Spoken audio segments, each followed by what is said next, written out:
Hello friends, ओम श्री गणेशाय नमः। जय माता दी। आप सभी का स्वागत है आपकी अपनी यूट्यूब चैनल पर। फ्रेंड्स, आज हम आपको इस वीडियो में बताने जा रहे हैं कि गुप्त नवरात्रि के 10वें दिन 10वीं महाविद्या माँ कमला की प्राकट्य की कथा और महत्व के बारे में, जिसको सुनने मात्र से ही प्राप्त होती है संपन्नता, खुशहाली, वैभव, सौभाग्य और होती है धन की प्राप्ति। फ्रेंड्स, वीडियो शुरू करने से पहले आपसे रिक्वेस्ट है, अगर आप हमारे चैनल पर नए हैं और आपने अभी तक चैनल को सब्सक्राइब नहीं किया है तो प्लीज सब्सक्राइब कीजिएगा चैनल को, साथ ही प्रेस कीजिएगा बेल आइकन को, जिससे नए वीडियो से रिलेटेड नोटिफिकेशन आपको तुरंत प्राप्त हो सके। और वीडियो पसंद आने पर वीडियो को लाइक और शेयर जरूर कीजिएगा ताकि सभी भक्तों को इस वीडियो का लाभ प्राप्त हो सके। और कमेंट बॉक्स में जय माता दी जरूर लिखिएगा। गुप्त नवरात्रि की 10वीं महाशक्ति और महाविद्या देवी कमला यानी लक्ष्मी जी हैं। संपन्नता, खुशहाली, वैभव, सौभाग्य, धन यश की प्रतीक देवी कमला 10वें स्थान पर है। वह परम सौभाग्य प्रदात्री हैं। जो जातक उनकी आराधना करता है वह उनका घर धन धान्य से परिपूर्ण कर देती हैं। नवरात्रि की तरह ही गुप्त नवरात्रि का समापन भी श्री कमला की आराधना से होता है। कमल के पुष्प पर विराजमान देवी कमला का संबंध कमल से है। कमल के पुष्प पर आसीन होने के कारण ही उनका नाम कमला पड़ा।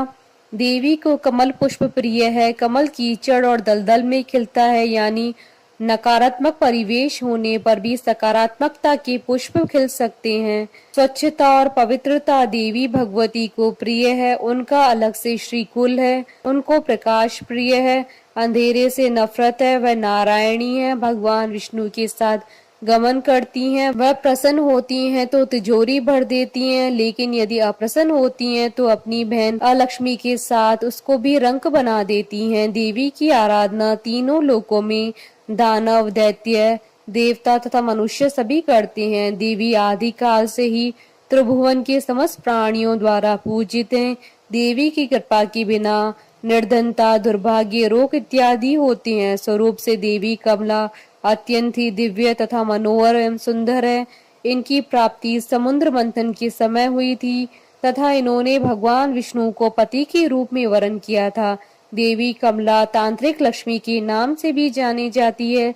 श्री विद्या महात्रिपुर सुंदरी की आराधना कर देवी श्रीपद से युक्त हुई तथा महालक्ष्मी के नाम से विख्यात भी। देवी कमला चतुर्भुजी हैं। उनका प्रादुर्भाव की कथा समुद्र मंथन से जुड़ती है। समुद्र मंथन के समय देवी अमृत कलश लेकर निकली। दिवाली इनका महापर्व है। 10 महाविद्याओं में कमला देवी की आराधना के साथ ही गुप्त नवरात्रि संपन्न होते हैं। वही अन्नपूर्णा है। सौभाग्य और सौंदर्य की उपमा उनसे ही दी जाती है। श्रीमद् भगवत के 8वें स्कंद के 8वें अध्याय में कमला देवी के उद्भव की विस्तृत कथा आती है। देवताओं तथा असुरों के द्वारा अमृत प्राप्ति के उद्देश्य से किए गए समुद्र मंथन के फलस्वरूप इनका प्रादुर्भाव हुआ था। इन्होंने भगवान विष्णु को पति के रूप में वर्ण किया था। भगवान विष्णु की लीला सहचर्यता, इनकी उपासना जगत धारा शक्ति की उपासना है। ये एक रूप में समस्त भौतिक या प्राकृतिक संपत्ति की अधिष्ठात्री देवी हैं और दूसरे रूप में सच्चिदानंदमयी लक्ष्मी हैं, जो भगवान विष्णु से अभिन्न है। महाविद्या कमला के ध्यान में बताया गया है कि इनकी कांति स्वर्ण के समान है। हिमालय के सदृश श्वेत वर्ण के 4 हाथी अपनी सूंड में 4 स्वर्ण कलश लेकर इन्हें स्नान करा रहे हैं। ये अपनी 2 भुजाओं में वर एवं अभय मुद्रा तथा 2 भुजाओं में 2 कमल पुष्प धारण किए हुए हैं। इनके सिर पर सुंदर किरीट तथा तन पर रेशमी परिधान सुशोभित हैं। ये कमल की सुंदर आसन पर आसीन है। समृद्धि की प्रतीक महाविद्या कमला की उपासना स्थिर लक्ष्मी की प्राप्ति तथा नारी पुत्र आदि के सौख्य के लिए की जाती है। कमला को लक्ष्मी तथा षोडशी भी कहा जाता है। भार्गवों के द्वारा पूजित होने के कारण इनका एक नाम भार्गवी है। इनकी कृपा से प्रतृप्त तथा पुरुषोत्तम तत्व दोनों की प्राप्ति होती है। भगवान आद्य शंकराचार्य के द्वारा विरचित कनक धारा स्त्रोत और श्री सूक्त का पाठ, कमल घट्टों की माला पर श्री यंत्र का जब, बिल पत्र तथा बिल फल की हवन से कमला की विशेष कृपा प्राप्त होती है। स्वतंत्र तंत्र में कोलासुर के वध के लिए इनका प्रादुर्भाव होना बताया गया है। वराही तंत्र के अनुसार प्राचीन काल में ब्रह्मा, विष्णु तथा शिव द्वारा पूजित होने के कारण कमला का नाम त्रिपुरा प्रसिद्ध हुआ। कालिका पुराण में कहा गया है कि त्रिपुर शिव की भार्या होने से इन्हें त्रिपुरा कहा गया। शिव अपनी इच्छा से त्रिधा हो गए। उनका ऊर्ध्व भाग गौर वर्ण 4 भुजा वाला चतुर्भुज ब्रह्म रूप कहलाया, मध्य भाग नील वर्ण 1 मुख और चतुर्भुज विष्णु कहलाया तथा अधो भाग स्फटिक वर्ण पंचमुख और चतुर्भुज शिव कहलाया। इन तीनों शरीरों की योग से शिव त्रिपुर और उनकी शक्ति त्रिपुरा कही गई। चिंतामणि ग्रह में इनका निवास है। भैरव्यामल तथा शक्ति लहरी में इनके रूप तथा पूजा विधान का विस्तृत वर्णन किया गया है। इनकी उपासना से समस्त सिद्धियां सहज ही प्राप्त हो जाती है। पुरुष सूक्त में कमला को परम पुरुष भगवान विष्णु की पत्नी बतलाया गया। अश्वरथ हस्ती के साथ उनका संबंध राज्य वैभव का सूचक है। पद्म स्थित होने तथा पद्मवर्णा होने का भी संकेत श्रुति में है। भगवत शक्ति कमला के 5 कार्य हैं, तिरोभाव, सृष्टि, स्थिति, संहार और अनुग्रह। भगवती कमला स्वयं कहती हैं कि नित्य निर्दोष परमात्मा नारायण के सब कार्य मैं स्वयं करती हूँ। इस प्रकार काली से लेकर कमला तक 10 महाविद्याएं सृष्टि और व्यष्टि, गति, स्थिति, विस्तार, भरण पोषण, नियंत्रण, जन्म मरण, उन्नति, अवनति, बंधन तथा मोक्ष की अवस्थाओं की प्रतीक है। यह अनेक होते हुए भी वस्तुतः परमात्मा की ही एक शक्ति है। फ्रेंड्स, अब आइए प्रारंभ करें माता कमला के प्राकट्य की कथा। श्रीमद् भागवत के 8वें स्कंद में देवी कमला के उद्भव की कथा प्राप्त होती है। मद तथा अहंकार में चूर देवराज इंद्र को दुर्वासा ऋषि ने शाप दिया कि समस्त देवता लक्ष्मीहीन हो जाएं, जिसके परिणाम स्वरूप देवता निस्तेज, सुख वैभव से वंचित, धन तथा शक्तिहीन हो गए। यह देख दैत्य गुरु शुक्राचार्य के आदर्शों पर चलकर उनके शिष्य दैत्यराज बलि ने स्वर्ग पर अपना अधिकार कर लिया। समस्त देवता सुख वैभव, संपत्ति, समृद्धि से वंचित हो पृथ्वी पर छुपकर रहने लगे। उनका जीवन बड़ा ही कष्टमय हो गया था। पुनः सुख वैभव, साम्राज्य, संपन्नता की प्राप्ति हेतु भगवान विष्णु के आदेशानुसार देवताओं ने दैत्यों से संधि की तथा समुद्र मंथन किया, जिससे 14 प्रकार के रत्न प्राप्त हुए, जिसमें देवी कमला भी थी। भगवान श्री हरि की नित्य शक्ति देवी कमला के प्रकट होने पर बिजली के समान चमकीली छटा से दिशाएं जगमगाने लगी। उनके सौंदर्य, औदार्य, यौवन, रूप, रंग और महिमा ने सभी को अपने ओर आकर्षित किया। देवता, असुर, मनुष्य सभी देवी कमला को प्राप्त करने के निमित्त उत्साहित हुए। स्वयं इंद्र ने देवी के बैठने हेतु अपना दिव्य आसन प्रदान किया। श्रेष्ठ नदियों ने सोने के घड़े में भर भर कर पवित्र जल से देवी का अभिषेक किया। पृथ्वी ने अभिषेक हेतु समस्त औषधियां प्रदान की। गुरुओं ने पंचगव्य, वसंत ऋतु ने समस्त फल फूल तथा ऋषियों ने विधि पूर्वक देवी का अभिषेक संपन्न किया। गंधर्वों ने मंगल गान किए। नर्तकियां नाच नाच कर गाने लगी।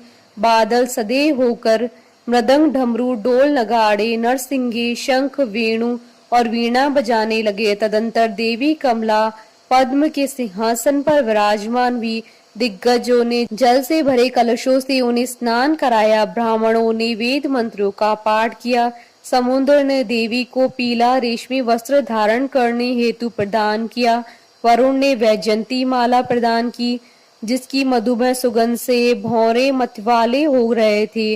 विश्वकर्मा ने भांति भांति के आभूषण, देवी सरस्वती ने मोतियों का हार, ब्रह्मा जी ने कमल और नागों ने 2 कुंडल देवी कमला को प्रदान किए। इसके पश्चात देवी कमला ने अपने हाथों से कमल की माला लेकर सर्वगुण संपन्न पुरुषोत्तम श्री विष्णु जी के गले में डालकर उन्हें अपना आश्रय बनाया। उनका वर रूप में चयन किया। लक्ष्मी जी को दानव, मनुष्य, देवता सभी प्राप्त करना चाहते थे, परंतु उन्होंने श्री हरि विष्णु को ही वर के रूप में चयनित किया। देवी कमला ने मन ही मन विचार किया, वहाँ कोई महान तपस्वी थे, परंतु उन्हें क्रोध पर विजय नहीं था। कोई महान ज्ञानी था, परंतु उनमें अनासक्त नहीं थी। कई बड़े बड़े महत्वशाली थे, परंतु वे काम को नहीं जीत पाए। किसी के पास ऐश्वर्य बहुत था, परंतु उन्हें दूसरों का सहारा लेना पड़ता था। कोई धर्माचारी तो पर अन्य प्राणियों के प्रति प्रेम का बर्ताव नहीं रखते थे। किन्हीं में त्याग तो है, परंतु केवल मात्र त्याग ही मुक्ति का कारण नहीं बन सकता। कई वीर परंतु काल के पंजे में हैं। कुछ महात्माओं में विषयासक्त नहीं है, परंतु वे निरंतर अद्वैत समाधि में लीन रहते हैं। बहुत से ऋषि मुनि ऐसे हैं जिनकी आयु बहुत अधिक है, परंतु उनका शील मंगल देवी के योग्य नहीं था। किन्हीं में दोनों ही बातें हैं, परंतु वे अमंगल वेश धारण किए रहते हैं। बचे वे एक केवल मात्र श्री विष्णु, उन्हीं में ही सर्व मंगलमय गुण सर्वदा निवास करते रहते हैं तथा स्थिर रहते हैं। इस प्रकार सोच विचार कर श्री कमला ने चिर अभीष्ट भगवान को ही वर के रूप में चयनित किया, क्योंकि उनमें सर्वदा सद्गुण निवास करते हैं। भगवान विष्णु से विवाह होने के कारण देवी का संबंध सत्व गुण से है तथा वे वैष्णवी शक्ति की अधिष्ठात्री हैं। भगवान विष्णु देवी कमला के भैरव हैं। शासन, राजपाट, मूल्यवान धातु तथा रत्न जैसे पुखराज, पन्ना, हीरा इत्यादि सौंदर्य से संबंधित सामग्री, जेवरात इत्यादि देवी से संबंधित है। देवी इन भोग विलास की वस्तुओं की प्रदाता है। देवी की उपस्थिति तीनों लोकों में सुखमय तथा पवित्र बनती है। व्यापारी वर्ग, शासन से संबंधित कार्य करने वाले देवी की विशेष आराधना व पूजा इत्यादि करते हैं। देवी हिंदू धर्म के अंतर्गत सर्वाधिक प्रसिद्ध है, समस्त वर्गों द्वारा पूजित है। तंत्र के अंतर्गत देवी की पूजा तांत्रिक लक्ष्मी के रूप में की जाती है। तंत्रों के अनुसार देवी समृद्धि और सौभाग्य धन प्रदाता है। बोलिए जयकारा माँ माहिदा सच्चे दरबार की जय। हमारे साथ इस वीडियो में अंत तक बने रहने के लिए आपका धन्यवाद। ओम श्री गणेशाय नमः। जय माता दी।